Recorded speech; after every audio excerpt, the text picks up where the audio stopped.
Radical by Mendy Sobol. Narrated by Karen Lee Sobol. To me, the word jazz means, I dare you. Wayne Shorter. 9 freshmen, 4 boys and 5 girls, sit in a college dormitory lounge. The room is ornate with plush overstuffed couches and polished oak tables. The freshman boys, hair trimmed neatly above their ears, wear slacks and short-sleeve shirts. 3 of the girls wear skirts and blouses.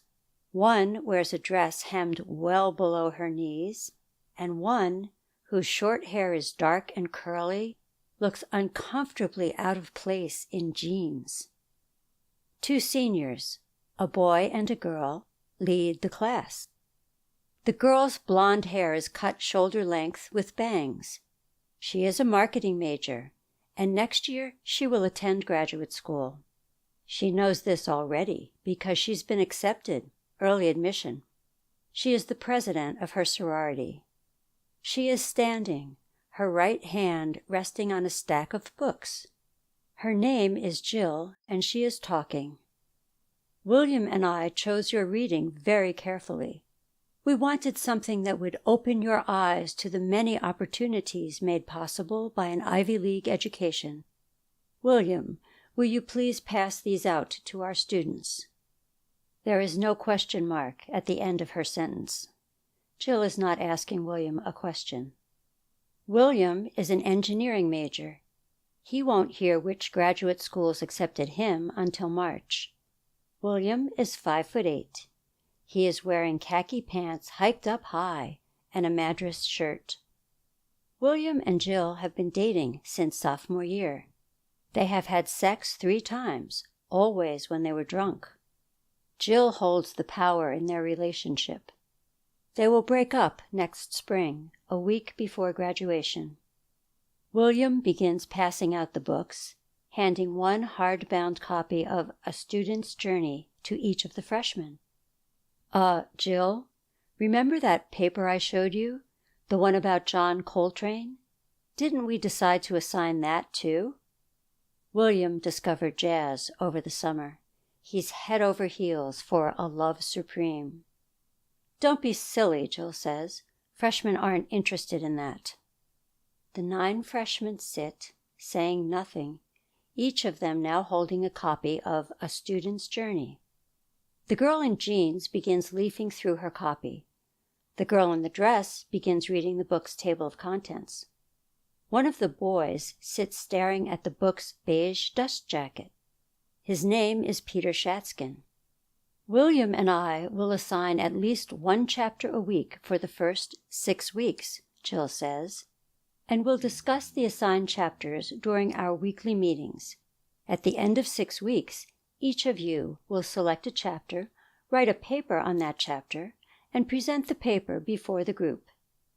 And you shouldn't just summarize what's in the book, William says. We're more interested in hearing your ideas. Jill lifts a neatly stacked and stapled pile of papers from the table. I've prepared a syllabus so you'll know exactly what's expected of you every week. She hands the syllabi to William, who hands one of the stapled packets to each freshman. Heels click toward the group across the lounge's hardwood floor. Everyone looks up. A smartly dressed young woman walks up to them. "Excuse me," she says, "is Peter Shatskin in this class?" "That's me," Peter says, raising his hand. "I've got your mother on the phone at the reception desk. It sounds important." Okay, I'll be right back," Peter says, looking at Jill. Peter follows the woman out of the lounge, but as they're leaving, he hears Jill say, "Must be having some trouble at home." At the reception desk, the woman hands the phone to Peter, then sits in the chair behind the desk, less than a yard away. "Hello?" he says. "Peter, is that you?"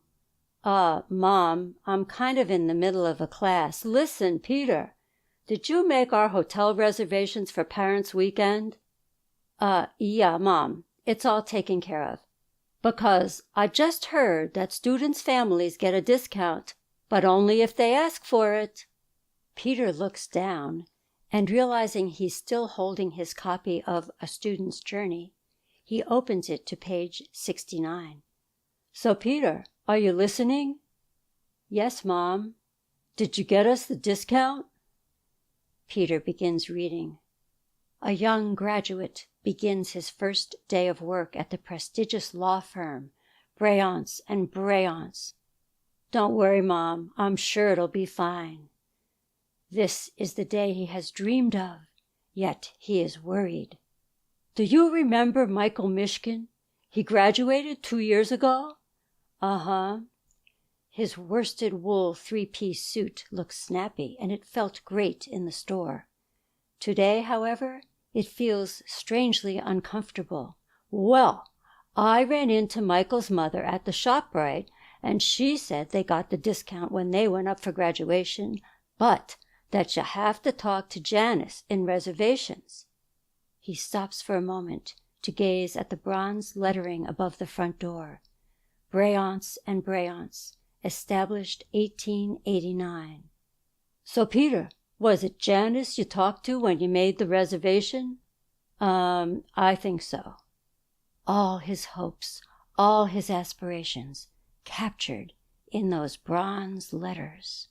"Well, if you're not sure, you better call them again, and this time make sure you ask for Janice." And even though he worked hard in college and got good grades, graduating near the top of his class, in that moment, the young man is asking himself, "Am I ready?"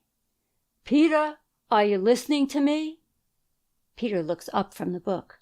The woman at the reception desk is staring at him. "Mom," he says, "I gotta go." Peter walks into the lounge toward Jill, William, and his 8 fellow freshmen. Jill is talking, but as he approaches, everyone looks up at him, and she stops. Peter stands, looking back at them. "Have a seat, Peter," Jill says, pointing toward an empty chair. "You can ask one of us what you missed after class." But Peter does not sit. Instead, he holds the book, still open to page 69, above his head and says, "Has anybody read any of this?" Several of the freshmen nod their heads. "I mean, it's the most boring shit I've ever seen." Silence. "I mean, this is 1969. For Christ's sake, this book is for like 1959. Awkward silence.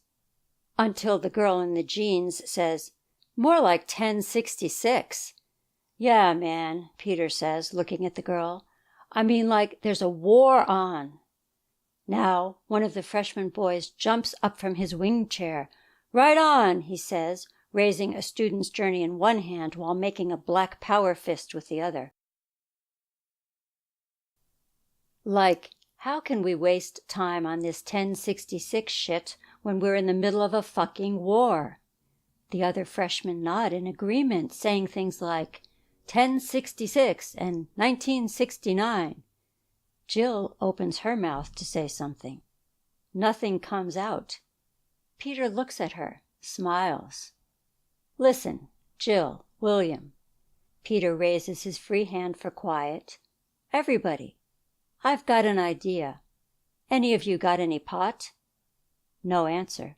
"Come on now, somebody's got to be holding." Sheepishly, but also a little proudly, the girl in the dress reaches into her pocketbook and produces a perfectly rolled, very fat joint. "What's your name?" Peter asks. "Sally." "Well, this is what we ought to do. We ought to smoke Sally's joint. If that's okay with you, Sal?" Sally smiles at Peter, nods. "We ought to get high, maybe drink some sherry, too. There's always some sherry in these lounges. Right, William?" "Well, yeah, I'm pretty sure they keep some in that cabinet over there for faculty sherry hours, but, well, then we ought to get high, drink some sherry, go outside, 'cause it's a beautiful afternoon, and get to know each other. Then we can rap about what's really important, like ending the fucking war. Then maybe later we can crash over at William's crib and listen to some Coltrane. And maybe, Peter thinks, some of us will even wind up making out. Everyone, including William, is nodding now, saying things like, right on and righteous. A skinny boy with terrible acne produces a Bic, flicks it, holds it up to Sally, who, cheeks bulging, takes a giant toke before passing it to the boy with the lighter. Jill finds her voice. But you can't do that. Not in here. Not in my class. Peter looks at Jill, smiles. Well, of course we can, Jill. And so can you. Because, it's like 1969, man. Peter chucks his copy of A Student's Journey onto the polished oak table. 8 other copies and several syllabi follow. The joint passes from hand to hand. William disappears, then reappears with a nearly full bottle of sherry. Gallantly he hands it to Jill. She glares at him, defiantly gulping at least a teacup's worth. She wipes her mouth with the back of her hand, still glaring, and gives the bottle back to William. Now it too makes the rounds, moving from one pair of young lips to another and finally back to Jill, who downs another cupful. William's thinking, maybe I'll get lucky tonight. Peter takes a toke, then a swig. His eyes narrow as he looks at his classmates, realizing that each of the freshman boys' haircuts is longer than he'd thought. Much longer. Some of them have beards. The girls no longer wear skirts. They're all in hip-hugger jeans, colorfully embroidered with flowers and peace symbols. William's green and yellow tie-dyed shirt looks like an exploding supernova. The hem of Sally's dress rises inches above her dimpled knees, and Jill's golden hair falls almost to her waist.